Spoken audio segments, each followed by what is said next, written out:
The year was 1854, and the air over the Appalachian woods carried a silence that felt heavier than snow. At the farthest edge of the valley stood a cabin, gray and crooked, where smoke rarely rose from the chimney, and the scent of iron and decay lingered longer than any wind could carry. The woman who lived there, Margaret Halloway, was known by the townsfolk as the widow who could never stay alone for long. She buried her first husband in spring, remarried by summer, and by the following winter had stood at 6 graves, each marked by a crude wooden cross and the same trembling handwriting on every nameplate. They said she had the kind of beauty that only tragedy could preserve, calm, pale, and distant, as though she was already halfway between the living and the dead. When she smiled, it never reached her eyes, and when she wept, no one could be sure if it was grief or relief. People whispered that her home smelled of broth and smoke even when the hearth was cold, and some swore they had seen her walking through the forest before dawn, carrying buckets of water that never seemed to freeze, even in the harshest frost. No one dared question what went on behind her shuttered windows. The men she chose were drifters, laborers, and wanderers, men with no family, no record, and no one to ask when they vanished. Each came for her hand and her hospitality, and each disappeared without a sound. The town learned to look away. Until one stormy night, when the wind turned the smell of her chimney toward the village and a single cry cut through the thunder, a sound that wasn't quite human. By morning, the smoke was gone. Her cabin door hung open. And in the quiet that followed, the people of the valley realized something had been cooking in those woods for far longer than anyone had dared to imagine. In the spring of 1854, the small Appalachian village of Ravensbrook found itself talking about little else than the widow who refused to wear black for long. Margaret Halloway's husband, Thomas, had died under what many called unfortunate but ordinary circumstances, an illness that struck fast and left faster. The doctor from the next county had called it fever, though no one ever saw the body once it was taken inside their cabin. The villagers attended a quiet burial, and Margaret stood by the grave, face veiled, silent as stone. The priest said she shed not a single tear, not even when the dirt began to fall on the coffin lid. Some took it as strength, others as coldness, but all agreed she carried herself with an unsettling calm. Within weeks, her mourning clothes began to fade into soft gray, then blue, and before the season had changed again, she was seen in the company of another man. He was a traveler named Caleb Moore, a blacksmith from the next town who had come to Ravensbrook seeking work and shelter. Margaret offered him both, and soon they were inseparable. Her home, once quiet and lonely, now glowed again with the light of company. People whispered, but none dared confront her. She was beautiful in a way that demanded distance, slim, with eyes too pale to hold warmth. Her manner was courteous but detached, as if everything she did was part of a ritual no one else could see. When she announced her marriage to Caleb barely 6 months after Thomas's death, the village murmured behind closed doors. It wasn't proper, they said. It wasn't decent. But Margaret had never cared for what was decent. The wedding was small, only a handful of witnesses and the local preacher, Eli Turner, a young man new to his ministry and still learning how to balance faith with fear. He remembered how Margaret's hand didn't tremble when she took her vows, how her eyes never left his as she repeated the words. And he remembered, too, the smell of something bitter on the wind that drifted from her cabin the following week. Caleb was never seen in town again after that. Margaret told anyone who asked that he had gone west for work, though the blacksmith's tools he'd brought with him were still stacked neatly in her shed. The town let the matter rest. It was easier that way. Easier than wondering why her garden soil was freshly turned in the middle of summer, or why the forest animals no longer came near her property after dark. As the months passed, Ravensbrook began to notice a rhythm to the widow's misfortunes that no one dared to name aloud. Margaret Halloway's life seemed to move in circles, each marked by a new husband, a short-lived season of companionship, and a sudden disappearance that left behind only questions buried beneath her calm smile. After Caleb's vanishing, she mourned for a time, though it was a softer, quieter grief than before. Her window candles burned late into the night, and neighbors sometimes heard her humming strange, tuneless songs as she tended her garden in the dark. Then, not long after autumn touched the trees, she appeared at the harvest fair with another man at her side, a merchant passing through on his way to Charleston. His name was Samuel Reed, and he looked at her as though she were salvation itself. They married before winter, in the same small church where she had buried 2 husbands, and again Eli Turner performed the ceremony with unease in his chest. The townsfolk whispered about her haste, about how death never seemed to scare her, but no one confronted her directly. Her beauty disarmed them, her composure silenced them, and her hospitality, those steaming bowls of stew she offered to any visitor, softened their suspicions. The night Samuel disappeared, snow was falling hard, and Margaret told the villagers he had gone to fetch supplies from a nearby town. When the storm cleared and he hadn't returned, she claimed he'd been lost on the mountain roads. People pitied her then, not because they believed her, but because they wanted to. Pity was safer than doubt. By the following spring, Margaret had married again, this time to a quiet farmer named Joseph Finch. He moved into her cabin, repaired her roof, and worked her fields with a devotion that impressed even her harshest critics. But like the men before him, Joseph began to fade from view, first missing from church, then from the tavern, until finally his name was spoken only in low tones. When his brother came searching, Margaret said Joseph had left her after a quarrel, that he'd gone to find work across the river. The brother left uneasy, never to return. By now, Ravensbrook had learned not to ask too many questions. Margaret's charm and her grief seemed to weave together into something hypnotic, something that made people forget what they'd been afraid of. Still, a pattern was forming, a dark arithmetic of love and loss that no one wanted to count aloud.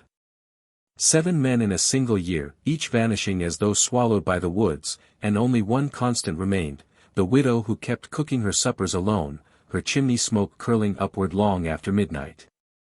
At first, the town of Ravensbrook wrapped its unease in superstition rather than suspicion.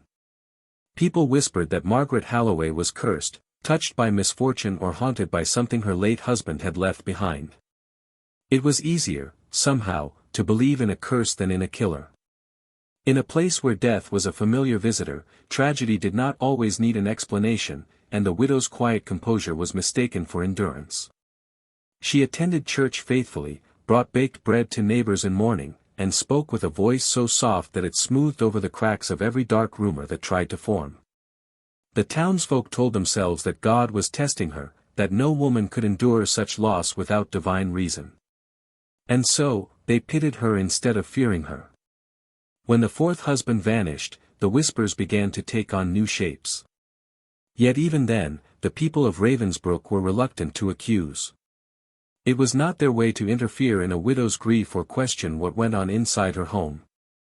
They said perhaps her men were weak of heart, perhaps she carried bad luck, or perhaps the land itself rejected them.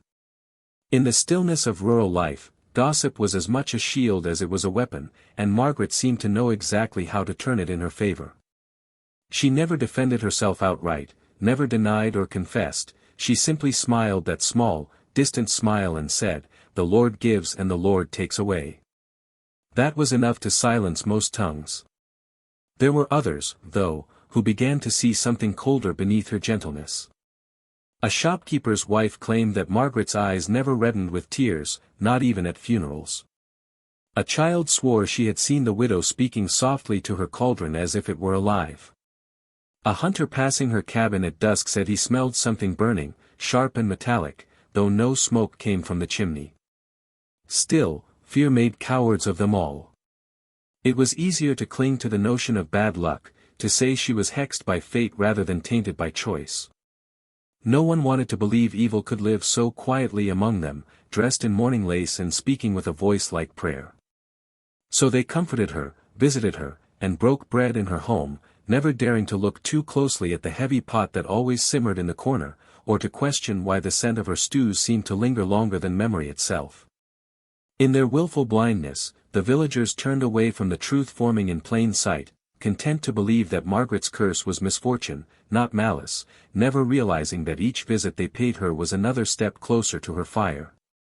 Eli Turner had always considered himself a man of faith, but Ravensbrook had begun to test that faith in quiet, creeping ways. He had been the village preacher for barely 2 years, a young man still learning to distinguish between the voice of God and the echo of human fear. When he first met Margaret Halloway, he found her presence disarming, graceful, restrained, yet strangely hollow, as though she existed at a distance even while standing before him. He had officiated her second and third weddings without question, telling himself that tragedy had made her seek comfort wherever it could be found. But by the fifth ceremony, his conviction began to crack. The fifth groom was a man named Peter Lang, a traveler who claimed to be searching for work before the winter frost. Margaret took to him almost instantly, and within weeks, the wedding was arranged. When Eli stood at the altar with them, a peculiar stillness filled the chapel. The candles sputtered even though there was no draught, and the air carried a scent faintly of iron and herbs. Margaret's eyes did not waver as she spoke her vows, and when Peter placed the ring on her finger, she smiled, but it was not the smile of joy. It was something else, something deliberate, as though she were sealing a promise that only she understood. Eli remembered how her gaze had met his, unblinking, and how a shiver ran down his spine despite the warmth of the room. After the ceremony, he lingered near the cabin to offer his blessings, but what he saw unsettled him.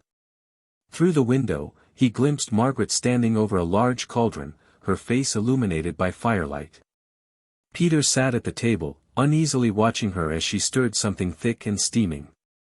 Eli told himself it was supper, yet the smell that reached him was strange, earthy, metallic, wrong. That night, he dreamed of the same cauldron, except when he looked inside, it was not stew but water reflecting the faces of the men she had buried. When Peter Lang vanished a week later, Eli's unease turned into suspicion. Margaret said he had gone to tend to family matters and would return when the roads thawed, but her tone was flat, almost rehearsed. Eli began keeping notes, dates of weddings, disappearances, and sightings. A pattern was forming, one too sharp to be ignored. Still, he could not bring himself to accuse her openly. To challenge her would be to invite something dark he wasn't sure his faith could withstand. And so, he prayed for guidance, though deep down he already knew, whatever dwelled behind Margaret's calm eyes was beyond redemption, and perhaps beyond human understanding. The night the strange lights first appeared above Margaret Halloway's cabin, the forest itself seemed to hold its breath. The villagers of Ravensbrook had long grown used to the sight of smoke curling from her chimney at odd hours, but this was different. It began just after midnight, when a heavy mist rolled down from the hills and the moon vanished behind a sheet of clouds. From the edge of town, a farmer named Henry Coates was the first to see it, an eerie orange glow flickering through the trees like fire reflected on glass. It pulsed faintly, alive and rhythmic, and within it, thin trails of black smoke rose and twisted into the night air. He thought her cabin was burning and rushed toward it with his lantern, but the closer he came, the quieter everything grew, as though even the crickets had fled. Then, just as he reached the clearing, the light vanished, leaving behind only the smell of ash and something faintly sweet, like meat cooked too long over a flame. By morning, the cabin stood untouched. The wooden walls were dry, the roof intact, and no sign of a fire remained. Margaret answered the door in her plain grey dress, her hair tied neatly, her expression calm. When Henry stammered about the light, she smiled faintly and said she had fallen asleep early, that perhaps he had seen the reflection of the moon through the mist. He wanted to believe her, but as she spoke, a thin column of smoke rose from behind her shoulder, and he caught the unmistakable scent again, iron and herbs mingled with something he couldn't name. She noticed his hesitation and invited him in for tea, but he declined, making an excuse about chores. As he turned to leave, he thought he saw her eyes follow him not with annoyance, but with amusement, as though she already knew he would tell no one what he'd seen. The next day, others mentioned the same strange lights. Some said they came from lanterns, others swore they floated above the roof like burning wisps. A few claimed they heard humming carried on the wind, a low woman's voice repeating the same tune over and over, its rhythm matching the flicker of the light. When a small group of men went to investigate, they found the ground around her cabin oddly warm, though there was frost everywhere else. By dawn, the warmth had faded, and the light never returned that night. Still, the memory of it lingered in their minds, heavy and unspoken. Whatever Margaret was doing inside that cabin, it wasn't prayer, and the forest around her seemed to know it before the people did.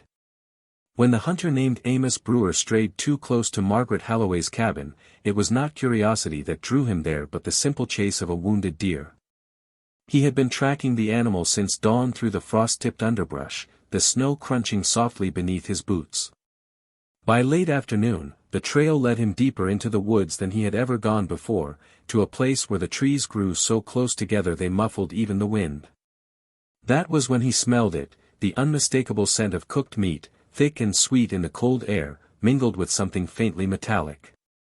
The smell was comforting for a moment, the kind that reminded him of stews shared around a campfire, until he realized it was coming from a place no one in town ever dared approach.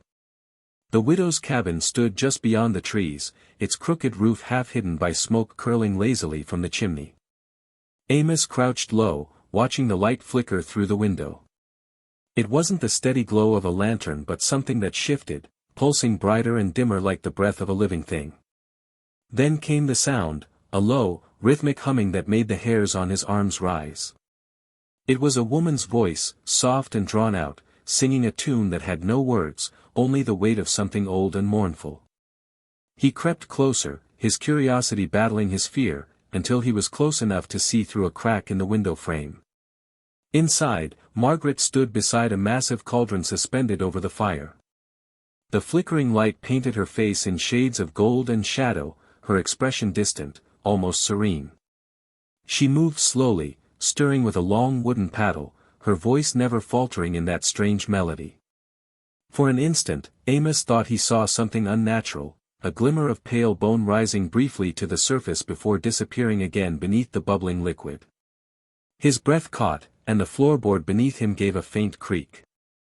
Margaret stopped humming. She turned her head slightly, as though listening, but didn't move from her place. The silence that followed pressed against Amos's chest like a hand. He backed away, heart pounding, and when he finally turned to flee, the forest seemed to shift around him, each branch stretching, each shadow lengthening. He didn't stop running until the lights of Ravensbrook came into view, but even then, he could still hear that humming faintly in his ears, following him like a whisper carried by the wind. That night, he told no one what he'd seen. He only said that the woods near Margaret's cabin had gone bad and that something in them was cooking that had nothing to do with food. As the seasons turned and the forest around Ravensbrook shifted from green to the brittle hues of autumn, Margaret Halloway's charm began to wither like the leaves at her doorstep. The widow who had once greeted neighbors with soft words and careful smiles no longer came to town except when necessary. Her presence, once tolerable, now filled people with quiet dread they could not explain. She moved through the marketplace like a shadow among the living, her steps measured, her gaze heavy, her silence more suffocating than conversation. The air seemed to cool when she passed, and even the shopkeeper's dog, who barked at everyone, tucked its tail between its legs when she walked by. The changes were subtle at first. Her eyes, once a calm gray, now carried a sharpness that unsettled anyone who met them. Her posture grew rigid, her gestures mechanical, as though every movement required effort. The warmth she had once feigned vanished entirely. Neighbors whispered that she had grown thin, her cheeks hollowing, her voice rasping like someone who spoke too often to herself. At night, strange murmurs drifted from her cabin, the soft drone of words no one could understand, sometimes joined by the clanging of metal or the low hum of boiling water. Children who dared to wander too close claimed they saw her standing in the doorway, lips moving soundlessly as though in conversation with something invisible. She stopped attending church, claiming illness, but Eli Turner suspected otherwise. When he visited her to offer prayer, she met him at the threshold, refusing to let him inside. He noticed smudges of ash on her hands and the faint smell of burnt herbs clinging to her dress. Her voice was polite but empty, her eyes fixed somewhere past his shoulder as she spoke. "I found my peace here, Reverend," she said softly. "There's no need for prayer anymore." When he tried to insist, her expression hardened, and he thought, just for a moment, that her lips twitched into something between a smile and a sneer. By the time the first snow fell, Margaret was seen less and less. Smoke still rose from her chimney every night, but no one saw her gathering wood or fetching water. Some believed she was wasting away, others whispered that she no longer needed food at all. Those who passed her cabin at dusk swore they heard her talking inside, though no one else was ever seen with her. Her voice carried through the trees, low, rhythmic, and strangely tender, as if she were comforting someone only she could see. And when the wind changed, the villagers could almost swear they heard her say, "You're all still with me, my loves. All together, just as you should be." When Reverend Eli Turner could no longer ignore the weight of his suspicions, he made the decision to confront Margaret Halloway. The thought had plagued him for months, clawing at his conscience and unsettling his sleep. He had watched her retreat from the world, seen the dim flicker of her cabin fire long after midnight, and heard the faint, haunting hum that carried through the trees. He had buried too many men whose names were tied to hers and found too few answers in their absence. The town whispered, but no one dared to act. Eli, bound by both duty and dread, chose to be the one to face her. On a gray afternoon thick with mist, he rode out toward her cabin, the path narrowing beneath gnarled trees that seemed to twist away from the light. When he arrived, the place was strangely quiet. The smoke that usually drifted from the chimney had thinned to a faint ribbon, and the door stood slightly ajar. He called her name, his voice trembling despite his effort to sound firm.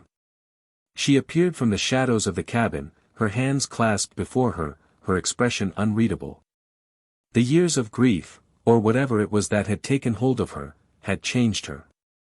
Her skin was paler, her eyes more hollow, yet there was a strange brightness behind them, a feverish awareness that made him falter. She invited him inside with a slow, deliberate motion. The interior was dim, lit only by the dying glow of embers in the hearth. The air was thick with a bitter, metallic scent that made his stomach turn. He noticed the cauldron first, blackened and massive, suspended above the fire like an altar. Then his gaze drifted upward, toward the beam that stretched across the ceiling, where something glimmered in the dim light. 7 gold wedding rings, strung together by a thin thread, hung gently swaying above the hearth. For a moment, he could not speak. Margaret followed his gaze and smiled faintly, as though she had been waiting for him to notice. "It's easier to keep them close that way," she said softly, her voice calm and almost tender. "They never really leave, you know." Eli felt the air leave his lungs. He stepped back, nearly tripping over the edge of the rug. Her tone was not one of guilt but devotion, as though her words were a confession of love, not horror. The walls seemed to close in around him, every corner heavy with silence. He wanted to flee, but her eyes held him there, steady, unwavering, filled with something ancient and cold. "Would you like to stay for supper, Reverend?" she asked, her hand reaching toward the cauldron as the fire beneath it flared to life once more. The storm that revealed the truth came without warning, sweeping across Ravensbrook with a violence that felt almost biblical. The sky cracked open in streaks of white fire, and the wind tore through the trees like a living thing. It was on that night, when thunder rolled endlessly through the valley, that Reverend Eli Turner gathered the courage, or perhaps the desperation, to return to Margaret Halloway's cabin. He had spent days haunted by the image of the 7 rings swaying above her hearth, by her calm voice and the sound of that cursed cauldron bubbling in the silence. The townspeople had begun to talk again. Some said they heard screams carried on the wind, others claimed they saw movement in her windows though no one had entered for days. Eli could no longer pretend his prayers would suffice. As the storm deepened, he took his lantern and made his way through the woods, guided by flashes of lightning that split the path into shards of white and black. When he reached the clearing, the cabin door was swinging open, banging softly in the wind. The fire within still burned, casting long shadows that danced like figures against the walls. Eli stepped inside, calling her name, but there was no answer. The air was suffocatingly hot, filled with smoke and the thick, metallic tang of blood and boiled water. His eyes adjusted slowly, and then he saw it, the great cauldron in the center of the room, larger than any he remembered, its contents still bubbling though the fire beneath it had begun to die. The smell was unbearable. He moved closer, the floor creaking beneath his boots, and in one violent flash of lightning through the window, he saw what floated within. There were bones, white and glistening, slick with fat and sinew, turning slowly in the churning liquid. He staggered back, his hand clamping over his mouth, and his lantern fell, spilling oil across the floor. From somewhere behind him came a sound, a low, steady hum. He turned, expecting to see her, but the room was empty. The humming grew louder, surrounding him, until it seemed to echo inside his skull. The floor beneath his feet trembled, and he realized the boards were hollow in places, loose and uneven. He pried one open, and beneath it found a hollow pit lined with stone, still warm, its sides slick with the same greasy residue that filled the cauldron. It was then he understood, this was where she had kept them, where she had made them part of her forever. A gust of wind burst through the open door, fanning the flames from the spilled oil, and within seconds the walls caught.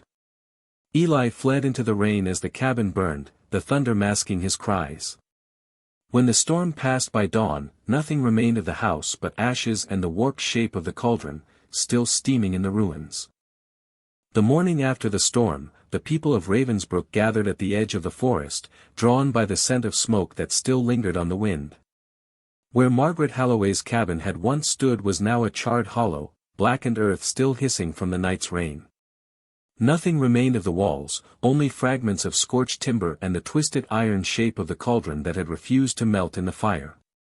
Reverend Eli Turner stood among them, his face pale and hollow, the memory of what he had seen carved into his eyes. He said little, only that God's justice had come at last, and the devil's work had been buried beneath the ashes. Yet as the townsfolk sifted through the ruins, they found no trace of her body, no bones, no clothing, not even the faint outline of where she might have fallen. It was as if the storm had swallowed her whole. In the days that followed, Ravensbrook tried to restore its silence. The church bells tolled for the lost men, though their names had long faded from the town's memory.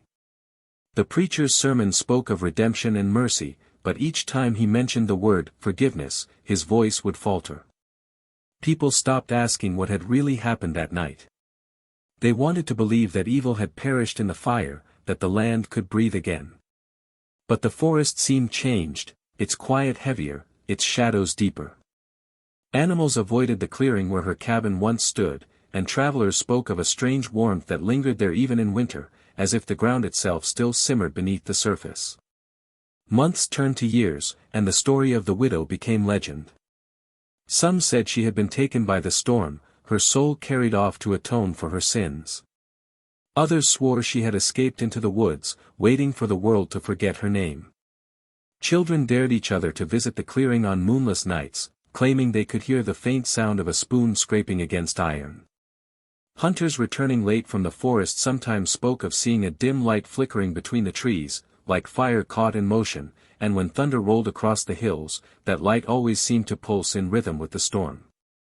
A few even claimed they heard humming, soft, slow, and unmistakably human, rising from the ground where the cauldron had once stood. Ravensbrook learned to live with the whispers, but no one lingered near the woods after dark, for everyone knew that some fires, once kindled, never truly go out.